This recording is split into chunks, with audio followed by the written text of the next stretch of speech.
So, is it really the actor's fault that the performances are really bad? Or does the director have something to do with it? And does the director contribute to the problem? And that will be the topic of discussion in this episode. Welcome, story lovers, to the Story Dude Show with your host, Jared Dean Winchester, bringing you a new set of episodes for the month of December, the Christmas month, 2021. So let's get right into it.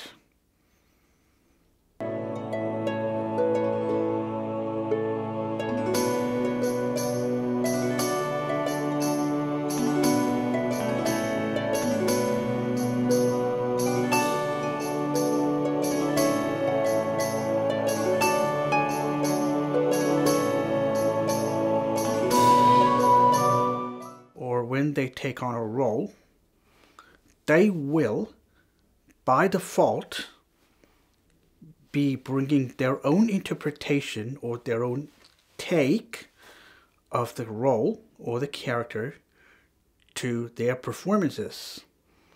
They will bring what they understand to be the character.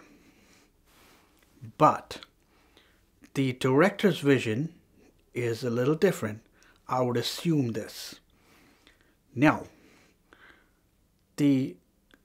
for the majority of the pre-production process, there will be something called rehearsals, where the director sits down with the actors. It's called a table read, where the director will go through with the actors the scene or a set of scenes that needed to be performed and where it needs improvement. The director should technically be the person directing the actors. However, sometimes the director does not get the performances that he or she is hoping for. And there is a good reason for this. For starters, when I went to film school, the most important thing that I did learn, apart from the practical aspects of the filmmaking course, is that actors act action verbs. They do not act states of being. So the mistake that most directors make is they just tell the actor to be more this or be more that or be more angry or be more happy or whatever the situation may be. But they fail to understand that the actor comes from a different world. He comes from a world, or he or she comes from a world where his or her interpretation is brought to the character. So, what I'm going to recommend to all of you aspiring directors out there is focus on getting the performances that you need by using actionable verbs. For example, let's take a line called, "I wish you really hadn't done that."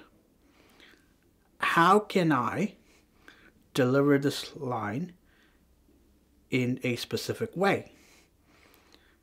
You could tell me to deliver it in an intimidating way, which is actionable.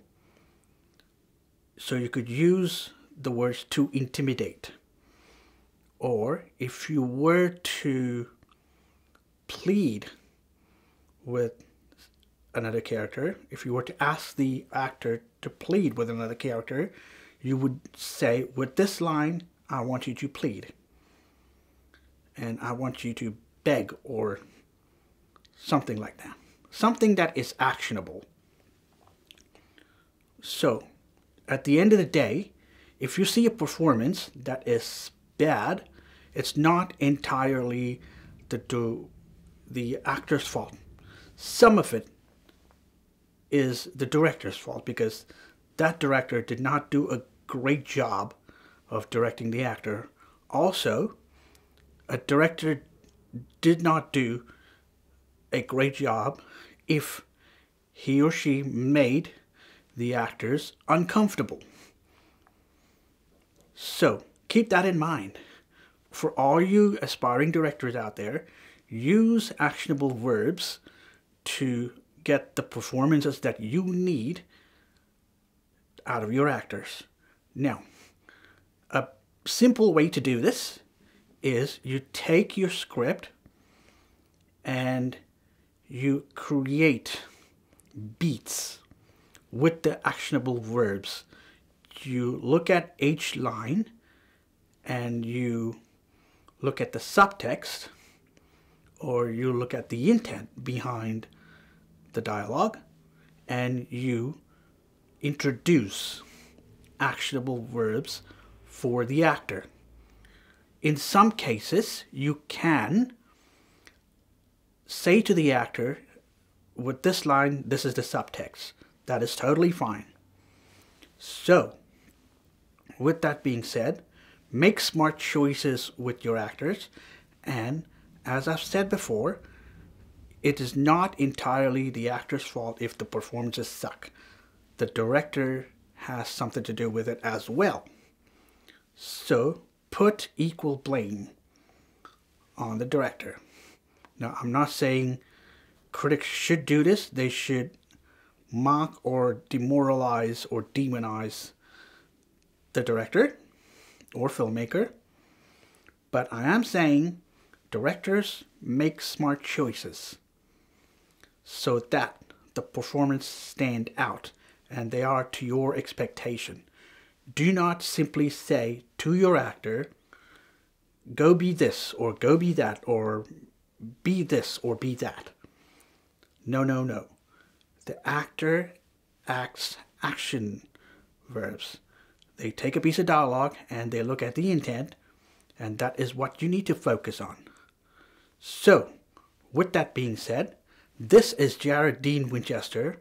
I hope you've learned something today.